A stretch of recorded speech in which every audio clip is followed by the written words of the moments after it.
As an aquanaut, that was just an awesome experience, definitely once in a lifetime, to be able to go spend 9 days about 60 feet below the surface in an underwater habitat. And we would do a full end-to-end mission scenario, simulating the moon or Mars. That's where we really got to put to the test, what is exploration of these planetary bodies going to look like?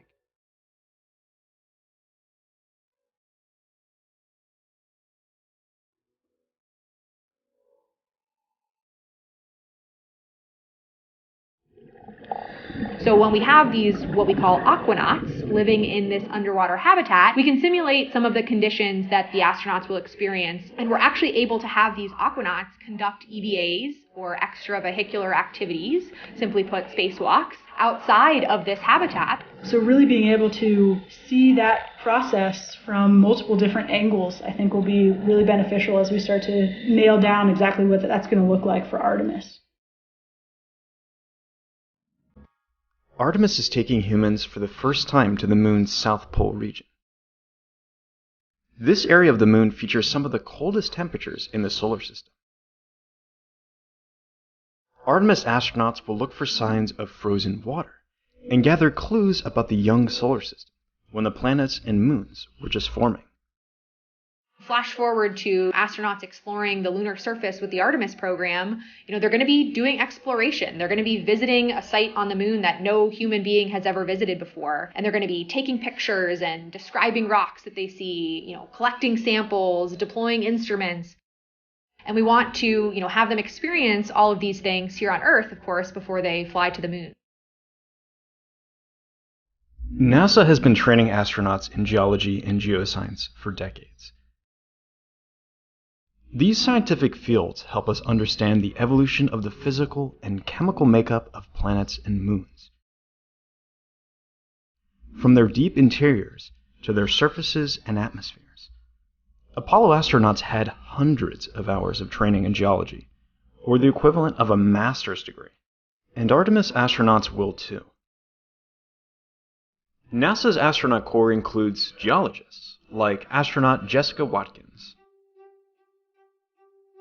Yes, so my job title is now astronaut, NASA astronaut. We all come into the astronaut office with, a whole career in the rearview mirror in a lot of senses. For me, the way that I ended up kind of sitting in this seat was by keeping it in the back of my mind. So I became interested in Mars at a pretty young age, actually. I'm not sure, somewhere around 5th grade. So this was in a defining time for my life. But I remember for some school project, making a book about Marty the Martian. That love kind of carried through in college when I found geology, because I learned that there's this thing called planetary geology. And the idea of being able to study the surface of another planet was just the coolest thing to me as somebody who loved Mars. Geology training on our home planet covers just one aspect of what it would be like to scientifically explore the moon. Lower gravity, extreme temperatures, and a bulky spacesuit make operating tools and collecting rocks a great challenge. NASA scientists and engineers work hard to design and build custom tools that will work well in the extreme environment of the moon's south polar region.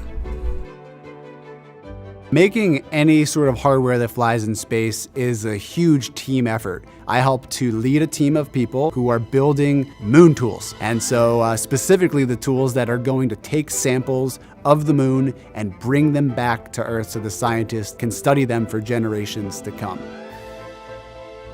At Johnson Space Center, we have what's called the Rock Yard, which is essentially kind of a large open space where we've imported rocks, basically a human-sized sandbox. It's great. At the Rock Yard, we get astronauts to come out to be test subjects, but we also get engineers and scientists and operators to be test subjects as well, so that we can fully understand what it's like to be in that crew perspective.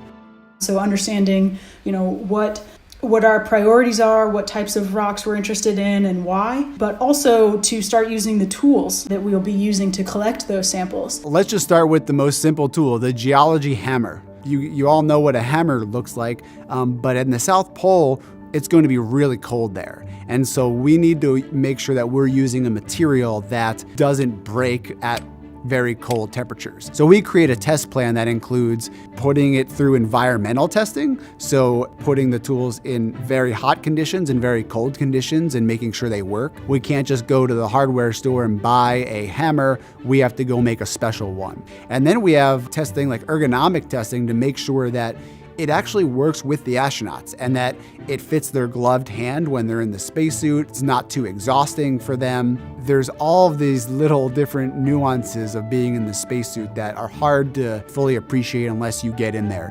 As anyone who's worn a spacesuit will tell you, it feels like wearing a balloon that's constantly pushing down on you. Spacesuits have to meet many demands. They must be sturdy enough to keep astronauts safe in the low gravity and high radiation environment of the moon, but they also have to be nimble enough to allow astronauts to squeeze, poke, and pound their tools. It's tough to describe, honestly. It's large, it's about 300 pounds, I think. You're kind of operating your own personal spacecraft in a lot of ways. The intent is for you to be able to manipulate your arms and legs in a way that you would on the ground. So we have a large pool here at the NBL, the Neutral Buoyancy Laboratory here on site. In the corner, we now have a moon area. So we've imported sand and rocks down there, and we've started to do runs trying to approximate 1/6 gravity. It's kind of a lot of moving pieces, but it's really fun. It's one of the coolest things we get to do. And I'll tell you what, some of my most favorite, moments at NASA have been when I see these engineers start to get excited about the science that we're doing and start to, learn some of the geology terminology, because that really is what creates an effective team. And so hearing, tools engineer Adam Nade start to say, wow, this looks like a basalt that has lots of vesicles with olivine phenocryst in it, just make me incredibly excited, because it means that, we're learning to speak each other's languages.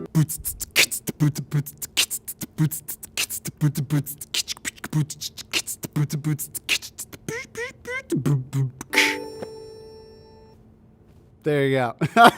I just like to do weird and unique things. So I've always found those odd hobbies like learning to juggle or learning to beatbox or do improv. I was watching TV and I saw the TV show American Ninja Warrior, and I was just like, I want to do that. And so I started to train to be a ninja warrior. That's how I decided that I should be called the Space Ninja.